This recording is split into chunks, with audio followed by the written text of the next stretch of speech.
दसैँमा केही मिठाई बनाइन्छ कि भनेर मिल्क पाउडर किनेर लिएको थियो। दसैँमा केही मिठाई बनाएन अनि मिल्क पाउडर यत्तिकै बसिरहेको थियो। अनि यसो सम्झेँ पेडा बनाउनु पर्यो, भोलि लक्ष्मी पूजालाई नि हुन्छ भनेर मैले झट्टपट्ट पेडा बनाइहालेँ। कसरी बनाएँ देखाउन गइरहेको छु। सर्वप्रथम मैले एउटा प्यानमा 1 चम्चा घिउ राखेँ। घिउ पग्लेपछि मैले आगो निभाएको छु यो मिल्क पाउडर राखेर मिक्स गर्नको लागि। अनि मैले 1 कप मिल्क पाउडर लिएँ अनि मैले 2 चम्चा चिनी लिएँ। यहाँहरूले आफ्नो स्वादअनुसार चिनीको मात्रा बढाउन पनि सक्नुहुन्छ।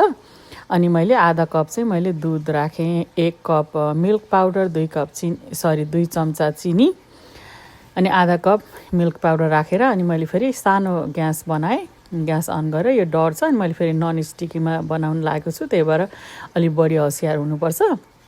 अनि यतिको पाकिसकेपछि मैले यहाँ सुकमेलको धुलो राखेँ आफ्नो स्वादअनुसार। अनि यो लगभग हुन लाग्यो।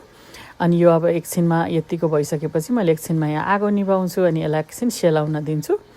मैले आगो निभाउन बिर्सेछु आलमन्ड खोज्न जाँदा, त्यही भएर मेरो डो चाहिँ अलि बाक्लो, अलि साह्रो भयो। अलि गिलो बनाएर निकाल्नु भयो हुन्छ। अनि यसो अलि साह्रो भएको हुनाले यस्तो छेउछाउमा अलिकति फुट्यो कि। अनि यसरी मैले सबै पेडा बनाएर रेडी गर्छु। अनि यहाँहरूले देख्न सक्नुहुन्छ यसको कलर एकदमै राम्रो आएको छ। मैले कलर केही पनि हालेको छैन। यस्तो गर्दै सबै पेडा बनाउने। अनि मेरो डो अलि सुक्खा भएको भएर कुनै पेडा चाहिँ साइडबाट अलिकति क्र्याक भएको छ, तर स्वादलाई एकदमै मिठो छ। यहाँहरूले पनि यस्तै गरेर बनाउनु होला अनि भोलि लक्ष्मी पूजामा चढाउन सक्नुहुन्छ। Thank you for watching. Love you all.